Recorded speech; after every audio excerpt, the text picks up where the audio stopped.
Hi guys, and welcome back to another video. Today I'm working on another watercolor painting, but I'm also going to be talking about my progress into becoming more of a multimedia artist with my watercolors and some of the benefits that I found from that and a lot of things that I really enjoyed. But really quick, I'm going to tell you that this piece that I'm working on right now is actually the July postcard over on Patreon, which is an exclusive print. So the only way to get that print is to be signed up for a postcard tier or above tier over on Patreon. So if you want to get a chance for that and not lose out, there is a link down in the description that'll take you over there. And the 31st this month is the last day to sign up for this one. But let's go ahead and dive into the actual topic at hand. So I have never considered myself to be a multimedia artist until now, really, now that it has occurred to me. But I was always a digital artist or a watercolorist, and I've been realizing lately I've been adding more and more techniques to the way that I utilize my watercolors, to the point that I have a lot of different ways to get to the final result that I want it to be. And oftentimes it's not just a straight shot of using watercolors. And I have been really thinking about that. The more that I've been able to add things that really work well for me, the more I've enjoyed the process.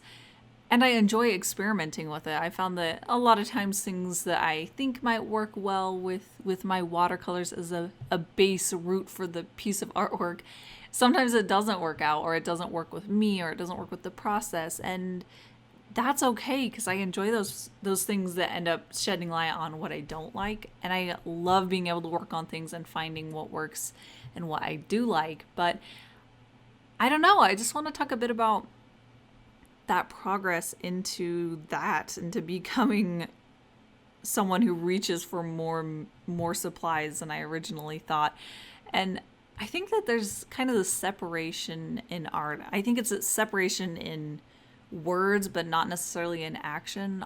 I don't think most of us think of ourselves as multimedia artists. We think of the main thing that we use, and sometimes we are just that because we limit ourselves to that one medium. And by no means am I saying anything against just using one medium to create one piece of artwork at all. Of course, that's a great way to do it. But I've been noticing over the past year or so where I've loosened up on the restrictions I've given myself as far as what I'm allowed to do in the piece. And the more I've done that, the more I've been able to just enjoy it again and enjoy being able to think more innovatively while I'm working on a piece. So specifically, I've talked about this before, but recently I've been using pastels with my watercolors, and that's not a new thing, but it never really occurred to me until I was watching one particular artist do something and it just clicked. It made sense because there are a lot of effects that I can do with pastels that, while I could get a similar effect, I wouldn't get that effect that I wanted. I wouldn't get it to look like a very soft blend of the soft pastels. It would look different. And being able to expand my horizons of the tools that I'm using to be able to get that final result, I found has allowed me to be able to work through pieces that I think were going to be a total miss and to be able to recover it, because I have these things that aren't on the same plane as watercolor, because there's only so much that you can do with one medium on the same surface, on the same paper, before it gets overworked. And specifically for me, since I do use watercolor, the watercolor sinks into the paper. And like most of you know, if you use watercolors, there's really only so much that you can put on the paper before it really does start deteriorating, before it becomes overworked and you can't do any more with it. And that's why I love being able to pull from something like pastels, because those sit on top of the paper. It has a completely different integration with that paper that I'm using, so that I am able to get the effect I want without getting that really overworked look. So it's been really fun to be able to get to a point where normally before I would think, oh, this is just totally ruined, I'm gonna have to start over, and to be able to look at it and think, okay, well, I can pull some lights back out and I can get the values back to where they need them to be, and then I can move on and I can make this piece work. And I would really like to encourage all of you to maybe think about the different ways that you can adapt the way that you work to be able to fix some of the problems that you already struggle with.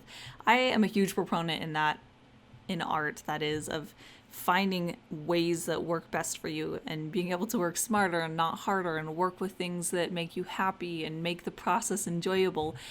And I think a lot of times, at least I know me personally, I work in a way where things can be really difficult and frustrating, and they don't have to be. I can have a different technique or a different approach and suddenly it's enjoyable again. And those are the things that I'm trying to pay attention to, so I can cut those out and replace them with processes that work really well for me and keep me motivated and excited, and being able to reach into a lot of different mediums to get the final result that I want. That's something that I really enjoy. So for this piece, I used watercolors. I use my micron pens, which is normal with my watercolors, but I also use the pastels. I used pan pastels, which have a slight different texture, and I was able to get a slightly different effect that I wanted. And I also used gouache.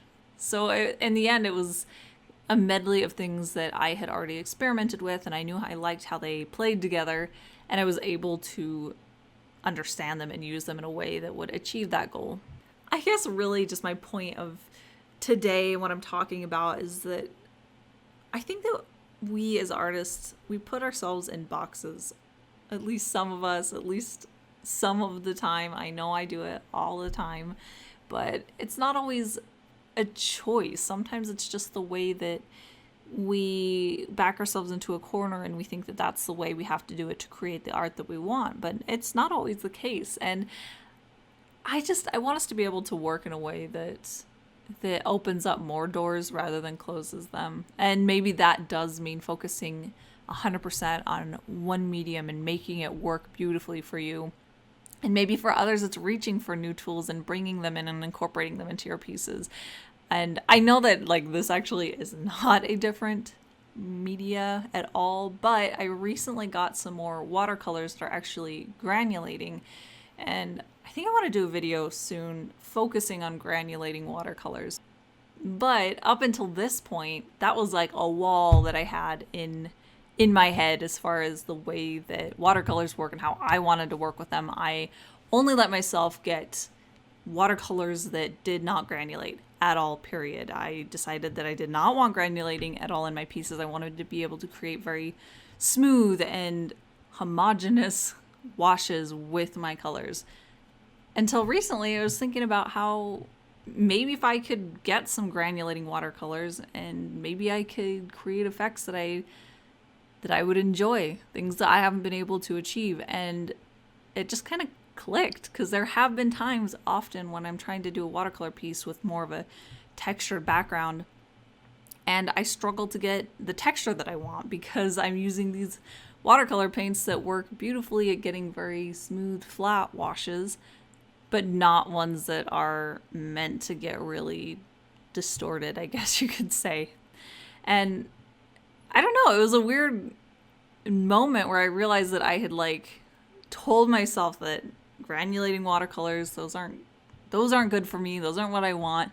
And yet at the same time, I was wanting the effects that granulating watercolors would give me, and I just hadn't really even crossed that path yet. I hadn't readdressed my desire to have granulating watercolors, but yeah, I've been feeling a lot like I just need to reevaluate why I think about everything as far as the way that I work and what tools that I reach for. I'd love to hear from you guys. What are tools that you like to use together, different techniques, maybe things that just seem totally out there but they really work for you? I would love to hear it. I do think that I work better being able to find the things that work the best at what they do and then combine them. I love using the soft pastels for creating really soft blended blushes on characters, and I love being able to use microns for creating really sharp edges and adding that contrast in places that I want it to be. And I love digital for being able to rework sketches until they are ready to go, and then I can just work from there. So I feel like I'm collecting these different tools that I can use and I'm picking out the things that work best for me, and then I have them like in a little drawer. I know that pastels are good for this, and watercolors, it's best for all of these steps. And the more that I try them out and the more I practice them and the more I combine them, the better I can be at picking out what steps I should use what and what things I can do better with. And that is it for today. I do have this painting available as always over at my shop. There's a link in the description as well as the end card that'll take you over there. And the prints are a Patreon exclusive as the postcard, so you're gonna have to head over there to get it. And I believe there's only 3 days left of July, so you have to sign up by the end of July to be able to get this as a print. And I do stream over on Twitch now. I stream on Tuesdays, Thursdays, and Saturdays. I'll have a link in the description that'll take you over to my channel so you can become a follower over there and you'll get notifications on when I go live. But I think that's it for today, so thank you guys so much for watching, and I'll see you next time.